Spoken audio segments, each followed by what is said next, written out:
This is Lightning Power Lunch, presented by Reef Rum on the Lightning Audio Network with Dave Mishkin and Greg Linnelli. You know, it's a lot on the body, but it's a lot of the brain power too. And when we play in Florida, you know, fans are crazy. The games are how the games are. So yeah, I kind of really liked the way we kind of responded after I think we had a slower start in the first, great second period, and you know, third period with a little bit of ups and downs, a couple of bad bounces, but JJ was there for us, and you know, I think everybody did a pretty good job of kind of dialing it in overtime, and at the end of the third there, you know, they got a good shot, good goal, but other than that, I think we kept them to the outside pretty well.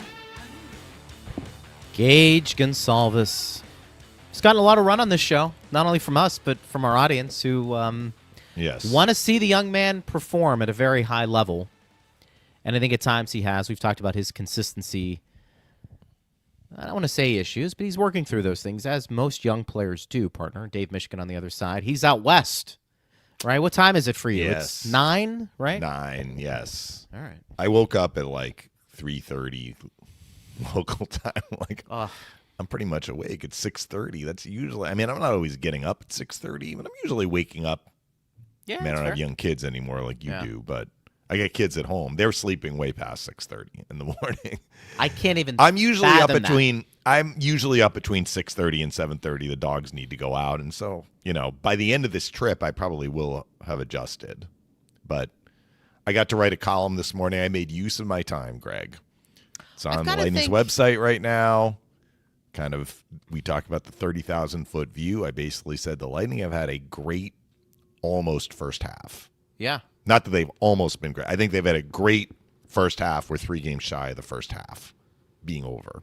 They played 38 games. Have you had a chance to do a little digging and see like kind of where this first half ranks with some of the most recent ones? I'm looking more at how the Lightning are ranking based on other teams. Gotcha. But, you know, Coop was asked again. When was it? It was one of the recent. I was at this particular pregame press conference. I was not at the one when they played Montreal. It was against Florida.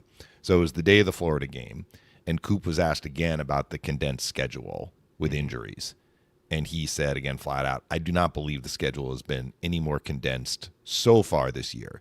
Now, he acknowledged second half of the year a little different. We have to go back and look and see, when do regular seasons typically end. Sometimes if you start a week later, you have to bake that into the cake. When is the season starting? But I know for a fact, Greg, and last year the Lightning were out in California at this exact same time, a little bit later. They didn't play New Year's Eve. I think they might have played January 2nd. They started the trip in San Jose last year. I remember we were at the halfway point on this very trip last year.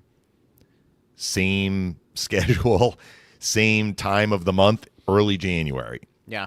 You look at most teams are hitting the halfway point. They're going to be at 40 to 41 games coming up this week. That is not – they didn't hit 41 games before Christmas. Like, that would be a condensed schedule. So Coop is right. Now, you're pulling 3 weeks out in February. How are you going to make up those games? I do think that there may be more of a condensed schedule in the second half. And the reporter was also asking about practice time and lack thereof, and he said, yes, that is true. That is kind of contingent on your schedule. Like, are you home for a bit? If you're home for a bit, then you have more practice time. If you're bouncing around on the road, it's harder to get practice time. The Lightning have a practice schedule today, but look at their last several days, Greg, in terms of what kind of practice time can they have. There was no practice during the holiday break. So they left the morning of the Florida game. They went to Sunrise. They had a full skate, but it was a skate. It wasn't really a practice. It was more get the blood pumping, etc. They played Saturday. They played Sunday. Yesterday was a travel day. No practice. Today they have a full practice. This will be a legit practice, but now you've got game Wednesday, game Thursday, probably an off day on Friday because you're coming off a back-to-back. Game Saturday, fly home. Get home at like midnight or something like that. They may have a practice Monday, but I just gave you like over a week, right? How many practices are the Lightning going to have? And they're not alone. So if your game goes wobbly, coaches like to have on-ice practice sessions to kind of correct things. You can do a lot on video, but there's some things that really you need to be on the ice and work through kind of the muscle memory. And morning skates are not that. It's hard to kind of get into the sorts of drills that they get into in a non-game day practice on a game day. You want to be careful, like not to have too much physical activity because you got a game later that night, right? Today will be different. Today will probably be a practice where they're like, we want to get a lot accomplished here. And we'll also check on availability. It's possible Eric Chernak comes back. He hasn't played since the Lightning had a game in Washington in, early-ish November. So he'll be a welcome return. If not for the next game, maybe at some point on this trip. But to answer your question, what did I base it on? It was less about where the Lightning are relative to other years and more about where are the Lightning statistically compared to the other teams in the East. The East is crazy, Greg. It is crazy. We are approaching the halfway point. We still don't have one team under Hockey 500, which basically means all 16 teams do have a path to get into the playoffs. I mean, Buffalo's won 9 in a row, and you might say, like, why is Buffalo not in, like, first place in the division? Well, part of it is they were under Hockey 500 when they started the win streak. Yeah. But, I mean, they needed that win streak. And now they are ahead of a lot of other teams, but they're not totally in the clear. There are a couple of teams in the clear. They're all in the West. Colorado's in the clear. Dallas is in the clear. To an extent, Minnesota is in the clear. 3 teams from the same division. The thing I noticed, and I'll punt back to you and we can kind of get into the numbers if you want.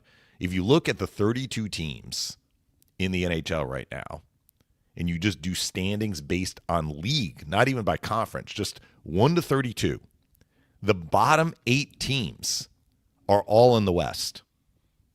So that means the 16 Eastern teams plus the 8 playoff teams right now above the playoff cut line in the West, those are your top 24. That tells you how tight the East has been, and that is an important component to understand when you're looking at what the Lightning have done well this year. They probably should be in a better spot than where they are, but their numbers, their underlying numbers are better. They are objectively better than any other team in the East. So that kind of makes you think, well, if they can keep it up, they're going to be in really good shape. And some of these teams that don't have good underlying numbers, are they going to be able to maintain this? How much of what they've done this year is a little bit by hook or by crook? That was what Coop was talking about. It's like you want to be a team that outplays the other team more than the opposite. If you're getting outplayed and you're getting points, that's not really sustainable. Sure. So how many of these Eastern teams, I'm not taking anything away from them, they are where they are, but how many of their points have been gained kind of a little bit by hook or by crook? And I'm not going to say they're going to fall off the map, but maybe they can't maintain the pace that they have set in the first almost 40 games. It's interesting. I was going to say about all this practice time, though, partner. Yeah, I covered a lot there. No, sorry. I don't think, I don't like the parity. Maybe I'm in the minority. Maybe I'm not. Mm-hmm. I don't think you can have an 82-game season and have quality of play be what you want it to be and have a bunch of parity at the same time. Because I think that much emphasis on every game because things are so tight for 82 games, I think lends itself to worn-out hockey clubs, potentially maybe more injuries because the games are more stressful. And I don't know how in the world you expect to have more practice time during that phase. Like, that's a domino effect. These games are intense. I don't have time to take off. You just gave the numbers. If every team is in a playoff hunt 35-plus games into a regular season, you can't take games off, theoretically. No. Everyone, mentally and physically, you've got to kind of be there. Rest is a weapon. That's something we hear a lot, but it's important. So if you get a day where there's no game, sometimes it is more valuable to give everyone practice. A day off. Yeah, more than a practice. So I think there are the big picture with parity, and we can get to some questions and some other things. The big thing with parity is, well, it keeps everybody in the game, the teams and the fans. And I understand that to a degree.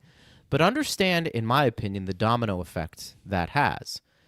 Games are more intense. It's stressful. There are no easy games. What is the mental and physical grind that you get? No practice times as much as you maybe would. Mm-hmm. So there are trade-offs. I acknowledge that. I'm just telling you, for me, it's okay to have a few really good teams and everybody else trying to get to that level without saying, look, playing field is going to be closer than it's ever been because we've got this cap in place.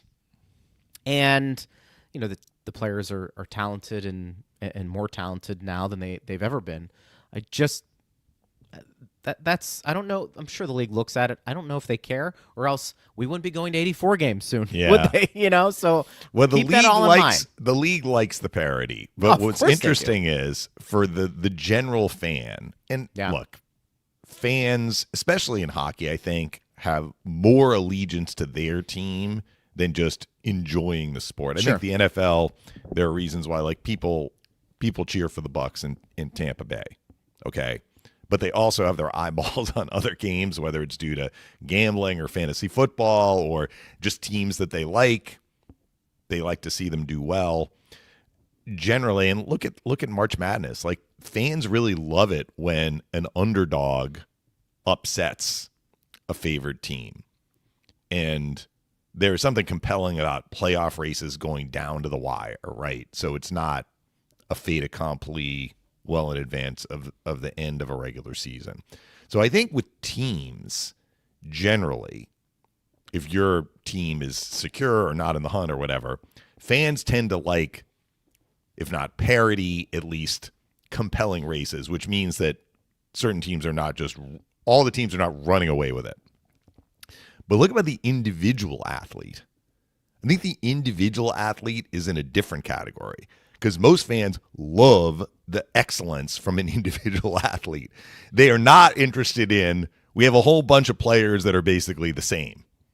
They want to see Crosby. They want to see McDavid. They want to see Kucherov. They want to see McKinnon.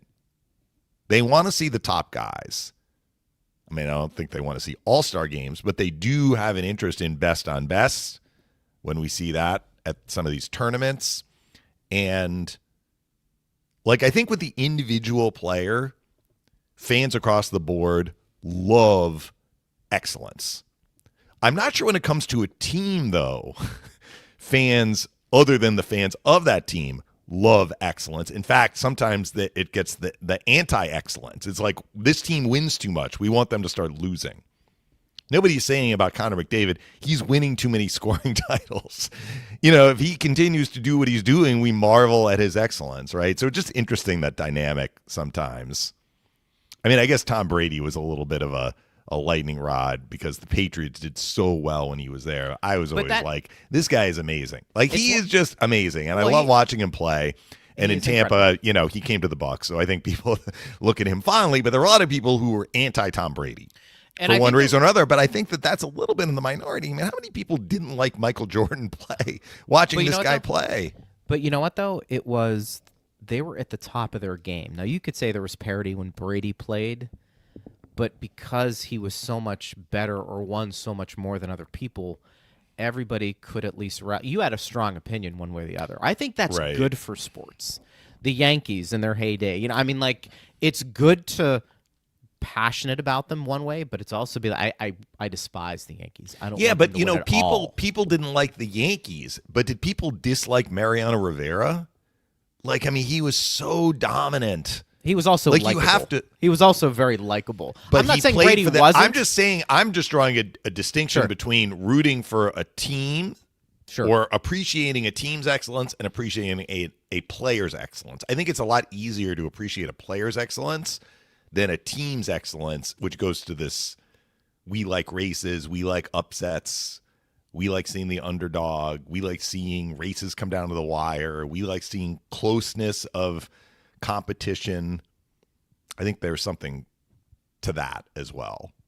I mean, I usually think they go, you can appreciate somebody's ability, but you can also say, I don't want that team that he's on to continue to win. Obviously, Jordan, you knew he was the best basketball player maybe that ever lived. You watched the Bulls dominate, And you're like, yeah, I want the Utah Jazz to finally get one and beat them, or Seattle when they were playing them in the finals, or whoever it was, really. I think they kind of go hand in hand. Probably with the player, you can appreciate the mastery more than the actual team accomplishments because you want that team to lose, and because of that, you want the player that you're rooting against or maybe rooting for to lose as well in that specific scenario. It was just interesting. The practice stuff got me thinking of the parody and then everything involved with it. I think collectively, look, that's not going to go away. I don't think, partner, we're going to see less games being played because, as we know, the almighty dollar tends to play out. And they are pulling 2 games from the preseason to play the 84, but you figure like those preseason games, maybe the regulars wouldn't have played in. So maybe it is 2 extra games for the regulars. Let me just go into some of the numbers that I uncovered, and I'll pull up the article here to share with the fans, because, I mean, I knew the Lightning were doing well in terms of kind of the metrics, but I guess I was a little surprised to see how well they were doing in relation to other teams in the East. So again, the five kind of main team categories that we look at on the show: goals scored per game, goals allowed per game, 5-on-5 goal ratio, power play, penalty killing. And if you take those 5 categories and look at each category individually, a team's ranking, and then kind of look at them together, I think you get a pretty accurate picture of what a team is about. Like you have often said, Greg, like, what is this team about? Well, maybe it takes 20 games to figure out what they are about. You can't look at these numbers after 5 games and get an accurate picture. But as we approach the halfway point of the year, I think it does paint an accurate picture. And certainly by the end of the year, it does as well. So just to remind the fans, last year in the regular season, in those 5 categories, the Lightning were a top 5 team in every one of those categories except penalty killing. They were 6th. That's why Julien Brisebois, after the Lightning lost to Florida in a very disappointing playoff series and a disappointing result, and frankly a series in which, at least in some of the games, the Lightning didn't do nearly as well as they did during the regular season. Like their penalty kill let them down. They gave up too many goals. They didn't score in some games where they needed a goal, like game 2. They were down 1-0 and lost with an empty net, or 2-0. But he said, look, if I can get the sorts of numbers from next year's team that we got this year, I'll be absolutely thrilled. So where are the Lightning as we approach the halfway point? All right. This year, as of today, goals scored per game, tied for 5th. Goals allowed per game, 5th. 5-on-5 goal ratio, tied for 3rd. Penalty killing, tied for 1st. And the 5th one has been a problem area this year, the power play. It's currently 23rd. They've been able to score enough, though, without the power play. Right. I mean, if you're tied for 5th in goals scored per game, that means, that kind of goes to the 5-on-5 goal ratio, right? Where the Lightning are tied for 3rd. That is outstanding. Remember how low they were a couple of years ago? They're doing a great job 5-on-5. There is no other team in the East that can match those numbers taken together. There isn't. The 2 teams that can kind of match it are Colorado and Dallas. Looking where Colorado and Dallas are, right? Sure. So the other teams in the East, maybe they score a lot, but they give up a lot. Maybe they do pretty well defensively, but they have trouble scoring, like the Rangers. Many times have the Rangers been shut out this year, right? But the Rangers are doing reasonably well defensively, which is why they are hanging in there. So the other part of this is the Lightning have the best goal differential in the East, plus 25. There are only 2 other teams in the entire Eastern Conference that are plus in double digits, Carolina and Washington. Every other team, if they are plus, it's single digits, and 8 of the 16 teams have a minus goal differential. Yeah. So if I were to ask you 38 games in, which team is more likely to make the playoffs? A team that has a plus 25 goal differential, the Lightning, or a team that has a minus 12 goal differential, Columbus? But you look at the standings, there's not that much of a gap between where the Lightning are and all these other teams. In fact, the Lightning aren't even first in the conference. Why is that? It's because they have had a lot of games where they played well enough to get points. The stats tell us that, but they haven't. That's why that Montreal game on Sunday was so important, because the Lightning need to balance the scales here. I mean, the idea is to just keep playing well, right? If you keep playing well, you're not going to have as many games as they've had in the first half where they've gotten no points. But they've played enough games well where they've got no points. You want to see some games, hopefully, where they don't play as well, because you're going to get some of those games, and they get points, which is what happened on Sunday. Basically, my diagnosis of the Lightning's first half is excellent play. And they've done it in the face of all these injuries, significant injuries, numerous injuries. They're popping out top 5 numbers in just about every major category except power play, where they really haven't had a lot of injuries. I mean, Kucherov's missed a couple of games, Point missed 7. Radish has filled in terrifically for Hedman, who has missed a lot of time, but it's hard to argue that their power play has really been affected significantly by the injuries they've sustained. It would be more like Chernak and McDonough out, penalty kill might be hurt, team defense might be hurt, 5-on-5 ratio might be hurt. No, those numbers are fantastic. So my diagnosis has been they've played really, really good hockey through 38 games. My prognosis is unclear in the final 44 games, what's going to happen, because the standings race is so tight. But if the Lightning can keep playing at this level, I have to believe that they are going to gain some separation. It is hard for me to believe that these other teams with minus goal differentials and serious problems in certain categories are going to be able to maintain the pace that the Lightning would be able to set if they keep playing this way. But that's why you play the games. And the Lightning do have 2 very tough schedule stretches. One we've talked about. Actually, we've talked about both of them. One of them is basically starting tomorrow. A lot of road games in January, a lot of travel, back-to-backs. They've got those in there too. And then right after the Olympic break. Let's see how they navigate through those. We actually had a question from Mythos who says, am I crazy to think we have a solid chance to sweep this road trip? Well, last year the Lightning got swept.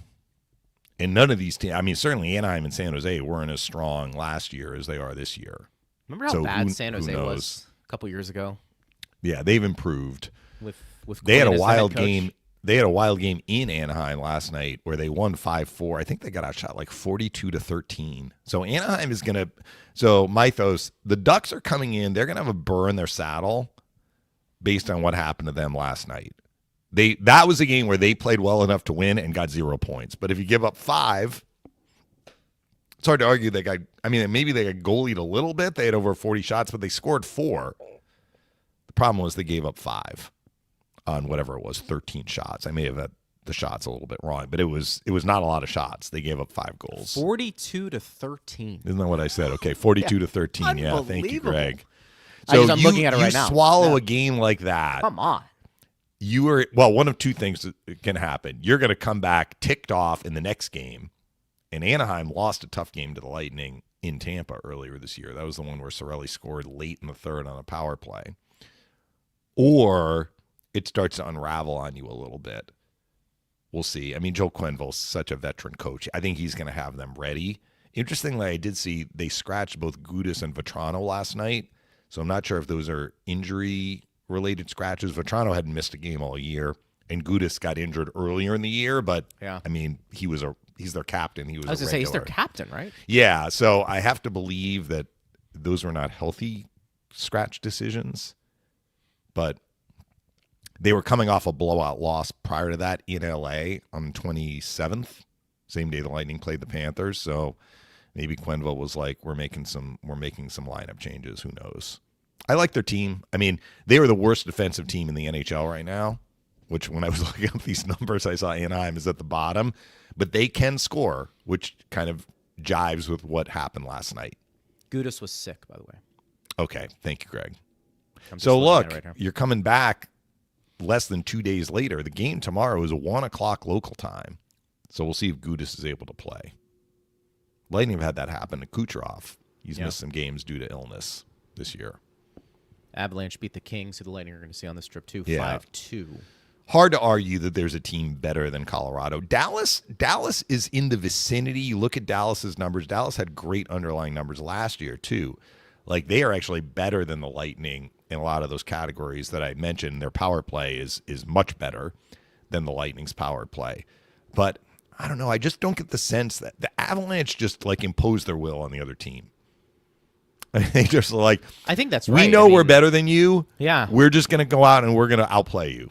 I feel like Dallas has more games. Like, they had that game against the Panthers. They only had 15 shots. I'm not sure Colorado has had a game like that this year where they got the other team imposed their will on the Avalanche.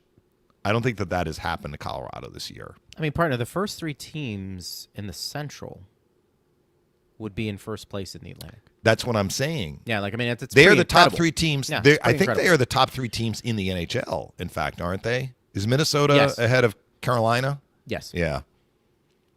Carolina's got 51 points. Minnesota's 54.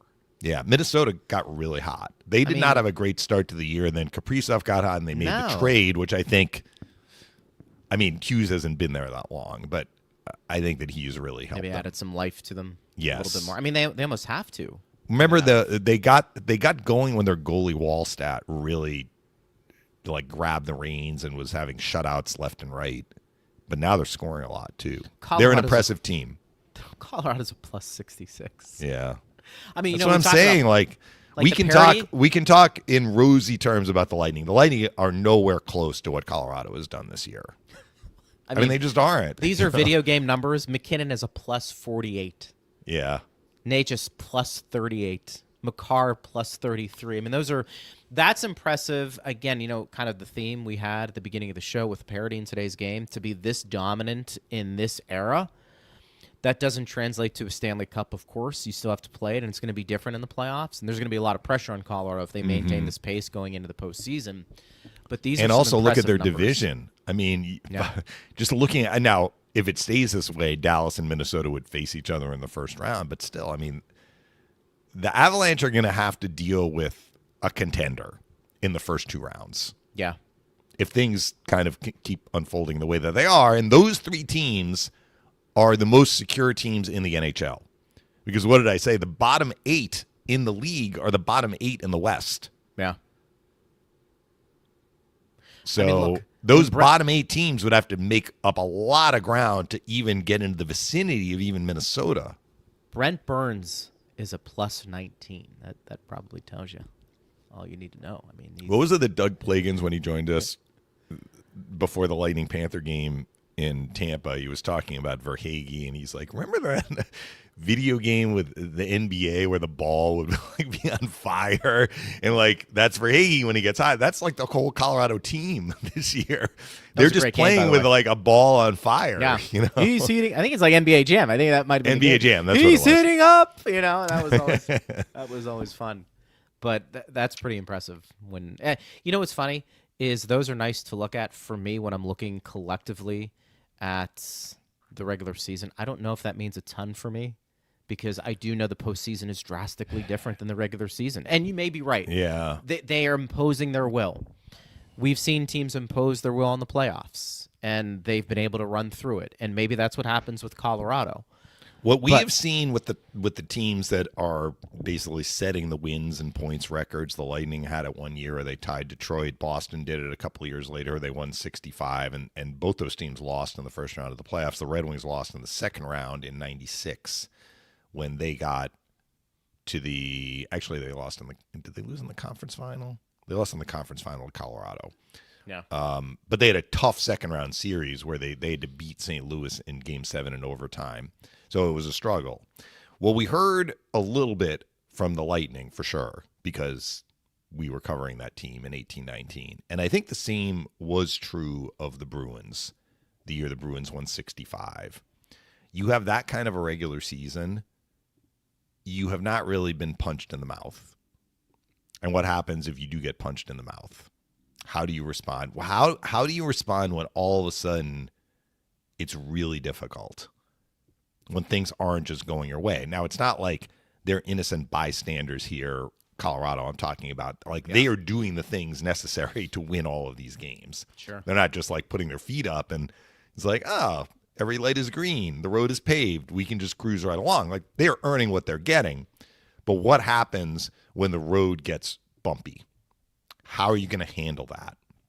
And I'm not talking about a game where maybe they're down 3-0, some garden variety game in late November where they rally and win. They are in such a comfortable position right now. They are not, unless something really weird happens, and I'm not sure they even are going to care if Dallas happens to catch them. They'll care a little bit. But it's not like fighting for your playoff life or being in a series and all of a sudden you're down. Or in the case of the Bruins, you had a 3-1 lead and the other team keeps making plays. You're like, what is going on here? When the Panthers beat the Bruins in 2023 in that first round playoff series, for sure in game 6 and 7, and I think in game 5 too, the Bruins had a lead in all 3 of those games and they lost all 3. Yeah. I mean, for sure in game 6 and 7. And in game 6 and 7, they had a lead in the third period and they lost both those games. That, I'm certain, did not happen to them with any kind of regularity in a year in which they won 65. So all of a sudden it happened to you, and it happens to you when the stakes are at their highest and you have all of this pressure. That's the other part. In 2019, everybody expected the Lightning, if not to win the Cup, certainly to beat Columbus. Everybody expected the Bruins to beat Florida that year. Who would pick Florida? I mean, Florida had a good finish, but the Bruins won 65. You have to base a prediction on what had happened over the previous 6 months. I am fairly confident that when the Colorado Avalanche enter the playoffs, people are going to be overwhelmingly picking them to beat whoever they see in the first round. So what happens if things start going, but what happens when things start going sideways? That's the danger. It seems like a really obscure danger right now because everything is rolling for them. And as I said, they're earning what they're getting. But that's something to monitor. If they get into a tough series, how will they handle it? Now, the one thing that is benefiting them is they do have a lot of veteran players on that team and players that have been through playoff struggles where you really have to pull on the rope. Mm-hmm. And they had a devastating loss last year in the first round to Dallas where they were up in the third period of Game 7 and blew it. So they know what it's like. They just haven't really experienced that. They haven't had to experience that this year. You don't want to experience it, but many times you have to go through those heartbreaks. They're not going to experience it until the playoffs start. Not where they are right now. No, correct. Yeah. But to your point, can Colorado lean on that if things get a little late? Look, the Lightning certainly had to learn the hard way. They did. And I think you do. By the way, I think that's healthy. I know it stinks in the short run.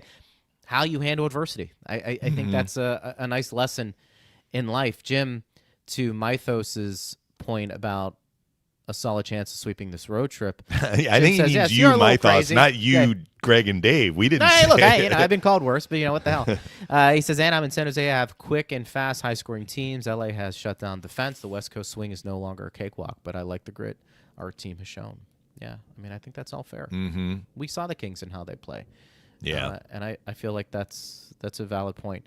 Jim says this is more for Mish. When you go to San Jose, take a 10-minute walk west of the tank to Alameda to Cafe Rosalina's for the absolutely best breakfast burritos in the country. Get the orange sauce. So a little recommendation there. Yeah. You're not a big breakfast guy, though, So are you? Sometimes we stay downtown. No, I don't mind breakfast. You like a good breakfast? Good. The big breakfast is not really my thing unless it's a late breakfast. Sometimes the Lightning stay downtown. This time we are not downtown. There's another area where the team sometimes stays. A little Good harder. recommendation, It's a little harder to get to downtown from. But I mean, look, you can always Uber, right? I'm just like, if I can walk to a place, I'm going to walk to a place. I'm not going to jump in a car unless it's I'm meeting someone or. Unless you're with Phil and somebody is pulling you guys to a game. I love that. That was Colorado, right? That was Colorado. Speaking of which, Andrew says, are the 3 California teams able to practice more than the Lightning? And if so, does that put them at a significant circumstantial disadvantage? Well, I mean, Anaheim and the Lightning are in the same boat, basically, because Anaheim played last night. So both teams will have a practice excuse me, today. LA played last night. They don't play again until New Year's Day. I don't know. I mean, the teams will get one practice in probably. I haven't looked at San Jose's schedule yet. And all I'll just say is, what are we talking about? We talk about practice. Yeah. It's less about whether your opponent has time to practice. I think it's more about, like, if things are rolling, you may not need to practice. It's when things start to go off kilter that coaches want to have the on-ice practice. Coaches want to put their hands on everything, you know. Somebody said if we extend overtime a little bit more to 7 minutes, the coaches are going to find a way to make that as boring as possible, because it's going to be guys just how do we protect getting to the shootouts? I get it. I happen to see some comments from Montreal fans after the game on Sunday where they were bemoaning the shootout, right? Overtime should be 10 minutes. Well, look, they have Caulfield, they have Suzuki, they have guys who really like the 3-on-3. And sometimes, you know, when you lose the shootout and you play really well otherwise, which they did in that game, you're like, the shootout's ridiculous, you know. Listen, but it is what it is. There are reasons why they don't want 3-on-3 to last 10 minutes. I'm going to tell you something right now. You continue to slowly increase the regular season. You got to think about how you want to look at that overtime, too, because that is a lot of energy that is expanded on the players. Would you just go to ties? I'm not a big fan. I mean, a tie after 5 minutes and not having a tie after 5 minutes and going to the shootout, there's no extra energy expended there because the shootout doesn't require a lot of energy. I think this is an interesting debate, maybe one we can have later. I do think we're coming to a point now where the shootouts need to be really debated whether we need them or not. I understand that you kind of want to break the tie. I look, I'm not old school.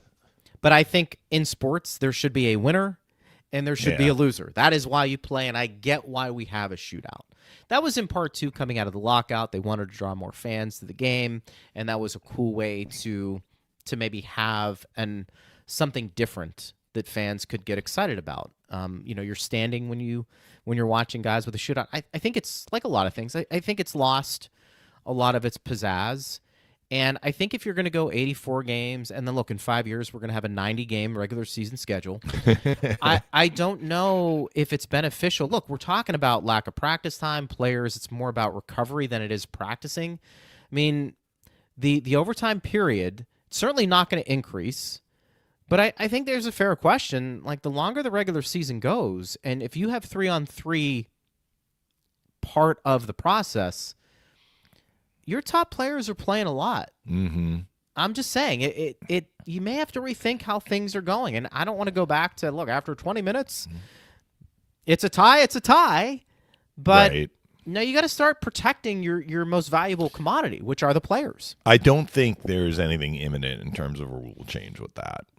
I mean, the one thing might be changing the point setup, which would be a nod in that direction, that a regulation win does count more. If you're winning the game before it gets to overtime, it counts more. I don't know if we're going to get to that point. As I said in a show a couple of weeks ago, we would get to that point if and only if a bunch of teams that did really well get regulation wins, like they win a lot of games before overtime, a team would miss the playoffs because the team that got in ahead of them had fewer wins, a lot fewer wins in regulation, but just banked all these overtime points. That's when you're going to see potentially an appetite to change it, not before. And I don't think we would be going back to ties right away. Maybe they would extend the overtime. I think the PA might have some pushback there. And what do you do if you're tied after 10 minutes? Like that Lightning Montreal game, both teams were they didn't press on the gas to try and get a goal at the expense of giving up something the other way. Neither team did it. Sure. So you could have had 10 minutes of we'll call it positional hockey in that overtime game. Even though Montreal did control the vast majority of the possession, they didn't get much out of it. We talked about that on yesterday's show. The Lightning defended well. What happens if you had another 5 minutes like that? So what are you going to do after 10 minutes if it's still tied? Well, and to your point, does the shootout really Are you really exuding a lot of energy in the You're shootout, not. So, per se? I mean, probably not. Like ending the game after 5 minutes of overtime in a tie or going to the shootout, there's no additional energy expended with the shootout. Adding 5 minutes more of overtime would tax the players more, and you may still not have a winner. So what are you going to do after 10 minutes? Then do you go to a tie? Then do you go to the shootout? Are you going to still keep the 2-1 point setup? Because if you're going to say the loser doesn't even get a point, let's say, there's also been talk about that. Like if you win the game, you win the game, right? Teams are going to really hunker down because they're not going to want to lose the point. I actually love that idea. I think it would affect how overtimes are played. I think more. you're right. I think you're right. But I want a winner and I want a loser. I would almost say this would be really harsh. I would almost say once you get to overtime, whoever wins gets 2 points. Whoever loses doesn't get anything. Right. So it would just be like a regular win. So that's what I would do. That's what I would do. Don says, love the show. Don, we love you. Appreciate that. Chris says, New Year's blessings, Bolts Nation, Mish, Greg, and Steve, and staff. Yes, we appreciate you guys. This is an interesting question. Aaron says, I understand the argument that Sabrin was responding to the hit to the head against Florida, but I would like to see the muscle we have been calling up have a little more discipline. Protect our stars. I think those are two separate questions because a little more discipline, okay. I mean, I get that part. I've never been a big believer in today's game. Some would disagree because we had Sabrin challenge Greer, who doesn't want to drop the gloves with Sabrin, but that hasn't stopped Greer from doing atrocious things to the Lightning or his teammates. I don't know if enforcers protect the Stars and have that same type of impact like we saw 25, 30 years ago. Like if you knew Bob Probert was roaming around, were you going to take less risk hitting Steve Yzerman? Maybe. Or Marty McSorley with Wayne Gretzky? Yeah. Potentially. Different times, though. Because if you touch Gretzky, what did we have? We had a bench-clearing brawl. Right. You also had no instigator penalty, which, look, people were like, what does that matter? It's a 1-2 minute minor, but it does have an effect. I like to have a guy who can take care of business. I think when Luke Shen and Pat Maroon and Bogosian were kind of roaming around, was there any statistical analysis done that somebody looked at that and said, when they were in the lineup, less of this happened? I don't know. I'd have to go back. It was nice having them, and I think they did their best to prevent it. That famous game, was it against the Islanders, where basically the three of them were at center ice, and they were just challenging the Islanders like, you're not going to do anything. A war council. Yes, you're not going to do it. You're not. And did that have an impact in the game? Maybe it did. Maybe it did. I don't know if people fear Sabrin and Douglas, but we do know they're willing combatants. But it hasn't stopped the Florida Panthers from going over the line, even when they're in the lineup.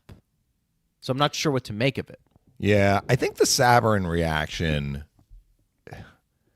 I believe, and I didn't talk to him about it, I believe some of this had to do with who delivered the elbow. If it had been like Uvis Balinskis delivering the elbow, Sabrin wouldn't have been happy. But the fact that it was Mikkola and he knew it was Mikkola, and this guy has done this before. This guy has had questionable hits going back years against the Lightning.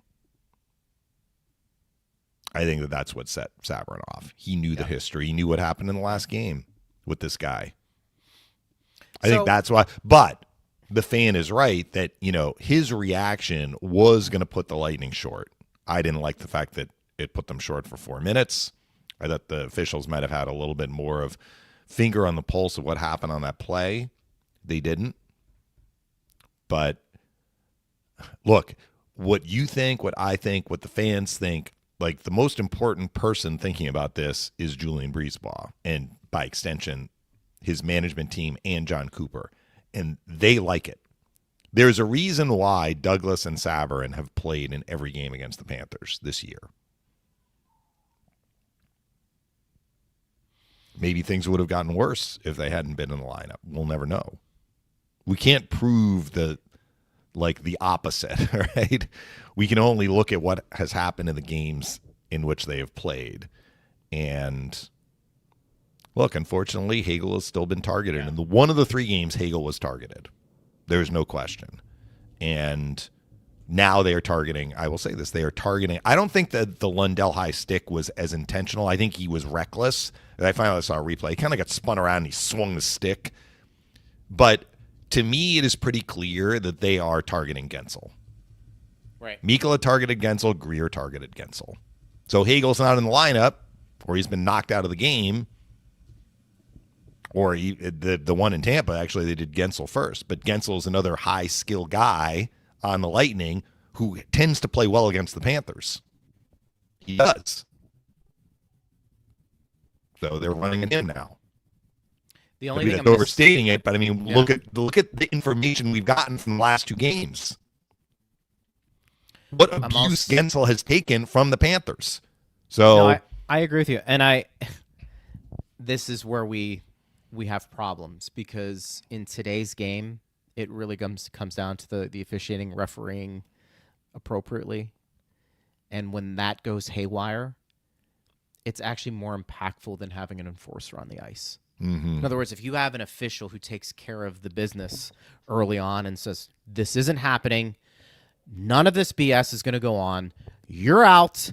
And whether you agree with it or not, it may soften the blow, no pun intended. But if you let it go on, if you miss some calls, if you let the egregious acts continue, the officiating is more impactful than an enforcer roaming around saying, okay, next person that takes a shot at my star player, they're going to pay.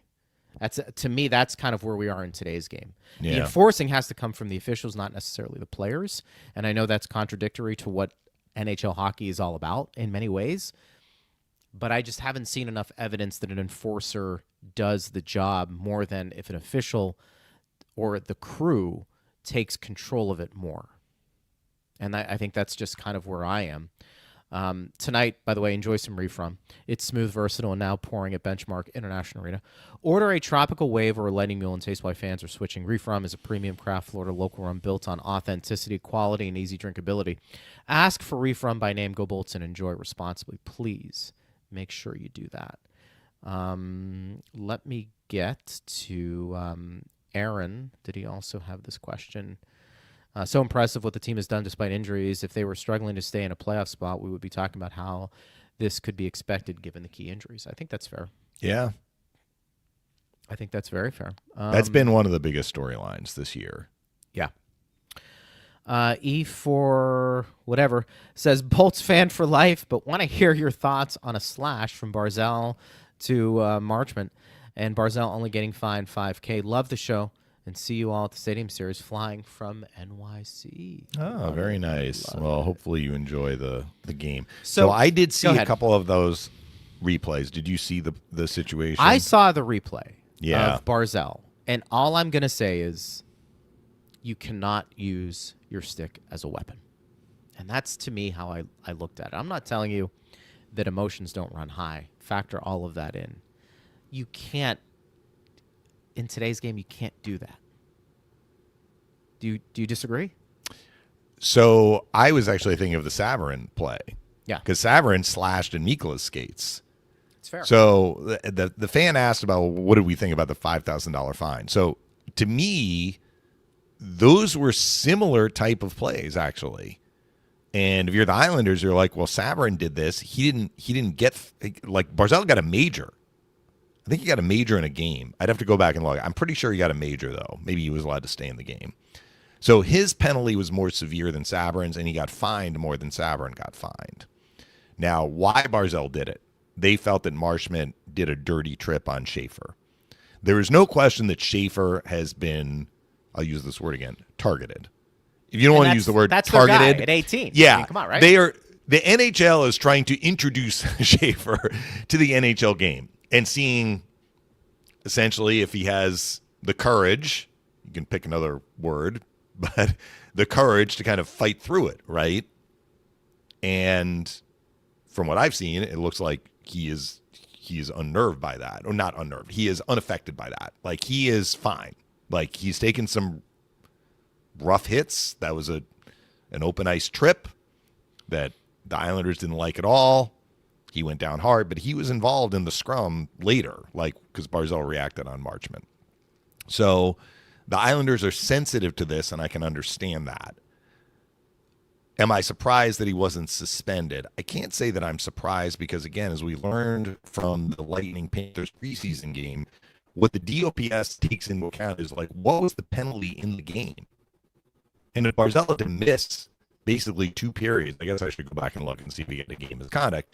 But, the Islanders did pay a price for that slash.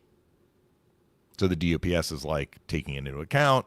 And they're like, we're not suspending him, but we are fining him. So they did give him some supplemental penalty, we'll say.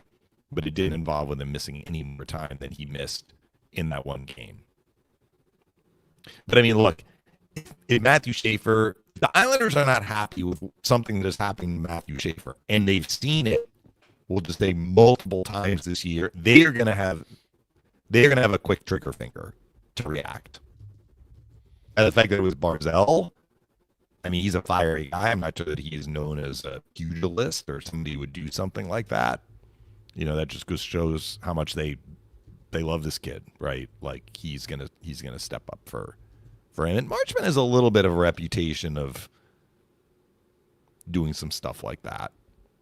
Not as flagrant as some other guys, but I think he has that reputation. So I think the Islanders were sensitive to that too, that he was the one who did it. Again, if Werenski, not that Werenski would be up in the play like Marchment was, let's say Werenski trips Schaefer, the reaction might have been a little different. Makes sense. But I understand what you're saying. You have to be in control. You can't use your stick as a weapon. It's just, not that I'm more sensitive, but I do think we've put so much emphasis on player safety and hits to the head that I think we have to be cognizant of the stick in your hand and something that is premeditated. That stick can hurt somebody. Yeah. I'm not talking about a high stick that's not intentional. I'm talking about using it as a weapon, hammering somebody, and next thing you know, maybe you get a broken ankle. Right. I just think if you're trying to protect the players, that goes beyond hits to the head and hitting you from behind. Mm-hmm. Barzal got a game, by the way. I think you need to be in control of your stick. I just, if that means everybody is accountable, then that's fine. This question. And by the way, I'm just looking at the box score. They did give Marchment, a tripping minor. Yeah. So unlike the situation with Sabarin, the officials did call an original penalty. Yeah.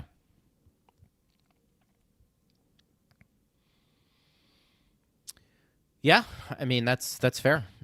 Ranger 5253 says, Dave, what's your honest take on the power play? I feel like the beginning of the season versus now, it's looking way better, even though we're still 23rd. And what's one suggestion you would make to fix it? Well, if we take out the 3 games the Lightning played against the Panthers, which we can't, what are the Lightning? 0 for 15 in those 3 games against the Panthers? Let me actually look up their power play percentage. Let me have you do some math here, Greg. Let's see how the power play actually looks if we take out those 3 games against the Panthers, which I'm going to just do because I feel like doing it, because they have been horrendously bad against the Panthers, but I'm not sure they've been as horrendously bad against other teams. So this year, the Lightning have scored 21 goals on 123 opportunities. So, look, I actually don't need to do the math. So, if we take out the 15 that they have not scored against the Panthers, their percentage is just a nick under 20%. Because you're looking at 21 out of 108. So, based on my math, 20% would be 21 out of 105. So let's just put a nick under 20%. That puts them at about 12th or 13th in the NHL. Still not as high as where they like to be, but substantially better. So we can't take out those 3 games against the Panthers, and ultimately they're going to have to figure out how to do better against the Panthers penalty kill. That is like their, should I use the word kryptonite? It's not like the Lightning are Superman on the power play against other teams this year, but they're better. They're better against other teams. than they've been against the Panthers. And it's not that the Panthers have an aggressive kill. The Lightning have broken down aggressive kills in other games. So I guess I would separate it and say, like, when they're not seeing the Panthers, what could they do better? Win faceoffs would help, because that would give them more time in the offensive zone, although I do think that they are getting better at re-entering the zone. That was a little bit of a problem earlier in the year. I think they're getting in the zone, again, not against the Panthers, but against other teams. When it gets shot down the ice, generally they're doing better re-entering the zone. And, I mean, generally speaking, I have said confidence will help. So, seeing the puck go in more will help them more. Having more of a shooting mentality, which is sometimes not something the top unit does, I think would also help. They're not going to just look to shoot first, but I think more shots generally opens things up. On the other hand, when they score goals on the power play, it's usually because somebody's making a really nice play, like Gensel to Bjorkstrand in the St. Louis game. It was a beautiful pass. Bjorkstrand buried it, right? So that's how that unit likes to score goals. I think if you address the power play to a degree, you're also going to be tinkering with the top six, and that's going to come in the form of an acquisition. So there's, I think, a double whammy there in terms of how would you attack the power play. The other thing is you just hope the guys you have on this team get back to being more productive on the power play. We've seen Radish on the back end at times be okay with a shot. Keep in mind, you're doing all of this without Victor Hedman or a healthy Victor Hedman for most of the year. We kind of figure that out. I think he's always been a pretty big player back there on the power play with that shot, although Radish has done a nice job filling in for him. So that could be part of it too. Bjorkstrand and Point haven't gotten on track.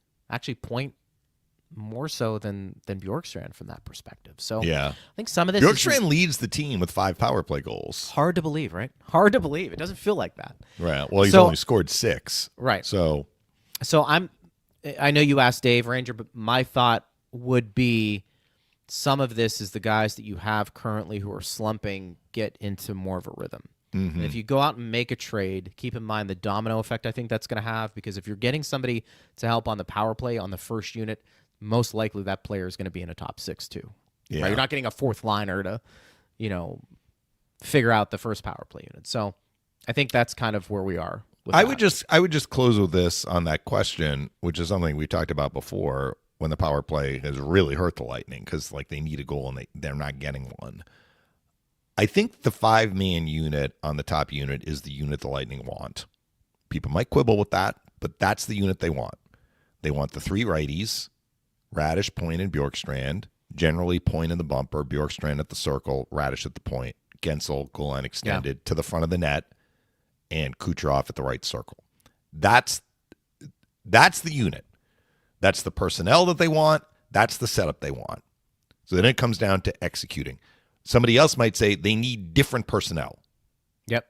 I mean, Bjorkstrand would be the obvious guy that would be taken out. And usually when the Lightning make a shift, Bjorkstrand is coming out like for Cirelli to win the faceoff, let's say. They send Cirelli out to win the faceoff. He's replacing Bjorkstrand. He's not replacing Kucherov, right? Somebody might say, well, they need to change personnel or they need to change the setup. I'm not in that camp. I think that this is the unit that they want. I think this is the setup that they want. It comes down to executing better. And the fan was kind of like, it feels like the power play is doing better and maybe than the percentage. I'm not going to argue with that. I think that they have had some looks. They had one chance against Montreal. The power play actually looked pretty good. They just didn't score, right? That can happen sometimes. So I think we're starting to see more of that, with the huge caveat that they are a complete mess when they play the Panthers. Sure. Their power play looks completely out of sync and, seems to get they get lots of power plays in some of these games. They get worse as the game goes on. That might be mental too now as much as it is physical. Yeah. One of those things. So we'll address that when we get there, but improvements have been made. I think the biggest improvements can come from players who are currently on the roster, just being a little bit more productive.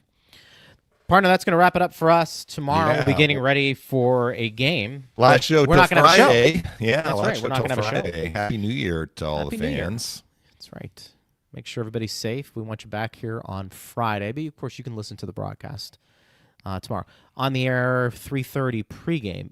Yeah, you time. say it, Correct? please, because I'm all confused with the time changes. Times are just nuts. So yeah, we'll, 4 o'clock Eastern. Yeah. So you're on at 3:30. Love it. That's what we do. Partner, great job, as always, and I will talk to you tomorrow. Talk to you tomorrow. For the game. Great work. Thanks to Steve Ersnick, Jared Johnson as well. Thanks to you for listening. We always appreciate it, guys. I am Greg Linnelli. You've been listening to Power Lunch on Lightning Radio.